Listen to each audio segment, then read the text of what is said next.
أعوذ بالله من الشيطان الرجيم بسم الله الرحمن الرحيم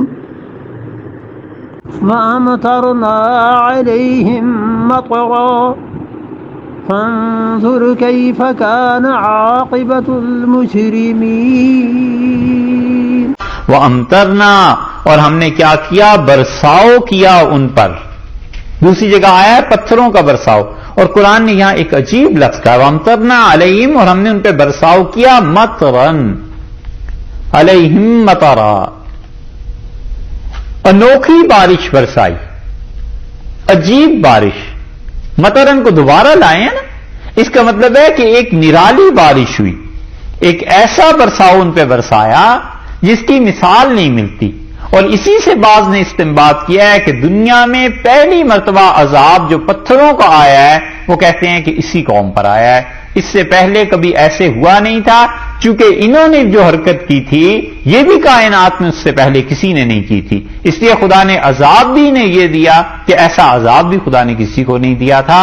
اور آسمان سے پتھر برسنے لگے، آگ والے پتھر، اور قرآن نے اس کی نشاندہی کی ہے کہ وہ ایسے پتھر تھے کہ ان پہ گویا انہیں طے کر دیا گیا تھا. 14ویں پارے میں ایک مقام ایسا ہے، وہاں پر آپ دیکھ لیجئے سورہ ہجر 14واں پارہ سورت 15ویں ہے.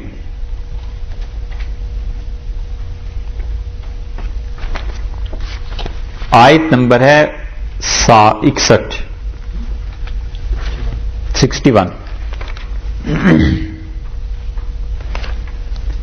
فلما جاء آل لوط المرسلون، اور جب لوط علیہ الصلوۃ والسلام کے گھر وہ پہنچے ہمارے بھیجے ہوئے.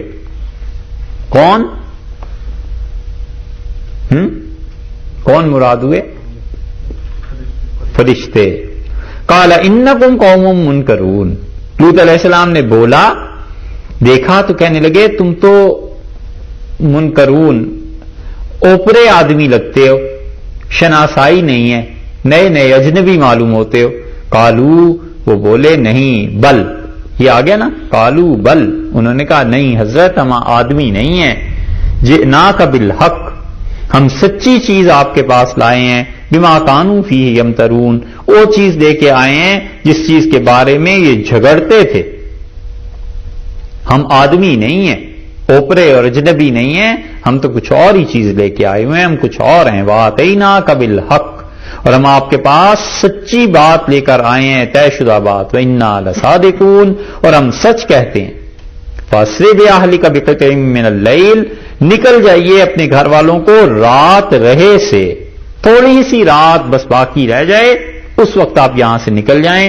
وَاتَّبِعْ أَدْبَارَهُمْ، اور ان پر جب عذاب آئے گا، اس وقت آئے گا اس کے پیچھے آپ چل پڑیں. وَلَا يَلْتَفِتْ مِنْكُمْ أَحَدٌ، اور آپ جو ساتھ آپ کے چلیں گے کوئی مڑ کے پیچھے نہ دیکھے. وَامْضُوا حَيْثُ تُؤْمَرُونَ، اور چلے جاؤ لوط علیہ الصلوۃ والسلام جہاں کا اللہ کا حکم ہم لے کے آئیں. وَقَضَيْنَا إِلَيْهِ، اور ہم نے وحی کر دی لوط کی طرف. ہم نے علیہ الصلوۃ والسلام سے کہا ذَلِكَ الْأَمْرُ، اب یہ کام ہو کر رہے گا. ہم نے وحی کے الگ فرشتے بھیج دیے اور ہم نے کہا بس اب یہ کام ہم نے طے کر دیا ہے کہ اندابر ہؤلاء، یہ جو قوم ہے نا، مقتوم مصبحین، صبح ہوتے ہوتے ہم ان کی جڑ کاٹ دیں گے، ہم دنیا میں ان کا نام و نشان نہیں رہنے دیں گے. وجاء اہل المدینہ، ان فرشتوں کو خوبصورت لڑکوں کی شکل میں آئے تھے نا، دیکھ کر شہر والے یستبشرون، خوشیاں مناتے ہوئے، خوشی سے بھاگتے ہوئے آئے کہ اتنے خوبصورت لڑکے. قال ان ہؤلاء ضیفی، لوط بولے علیہ الصلوۃ والسلام ان کا یہ میرے مہمان ہیں. فلا تفضحون، مجھ کو رسوا نہ کرو. واتقوا اللہ، اللہ سے ڈرو. ولا تخزون، اور میری آبرو کا خیال کرو، میری عزت کا خیال کرو. قالو، قوم والے کہتے ہیں اولم ننہاک عن العالمین، ہم نے تمہیں منع نہیں کر دیا تھا دنیا بھر کی حمایت سے؟ یعنی ہم نے سب کو کہہ دیا اور تمہیں بھی کہہ دیا کہ دنیا میں کسی سے کوئی تعلق نہیں رکھنا، بائیکاٹ ہے تمہارا، تم پاک رہنا چاہتے ہو. کوئی تمہاری مدد نہیں کرے گا. ہم نے نہیں کہہ دیا تھا پہلے کیوں یہ لڑکے آئے ہیں, یہ کہاں سے آئے ہیں, کیوں باہر سے لوگ آ گئے ہیں؟ قال ہؤلاء بناتی, انہوں نے کہا یہ میری بیٹیاں ہیں. ان کنتم فاعلین, اگر تمہیں خواہشات کو پورا کرنا ہے تو یہ تمہاری بیویاں ہیں جو میری قوم کی میری بیٹیاں ہیں. لعمرک, اور اے نبی صلی اللہ علیہ وسلم تیری جان کی قسم, یہ رسول اللہ صلی اللہ علیہ وسلم کی زندگی کی قسم اللہ نے کھائی. لعمرک, اور تمہاری جان کی قسم, انہم لفی سکرتہم یعمہون, وہ اپنی مستی میں اندھے ہو رہے تھے. اتنا غلبہ تھا ان پہ اس چیز کا, اندھے ہو گئے تھے.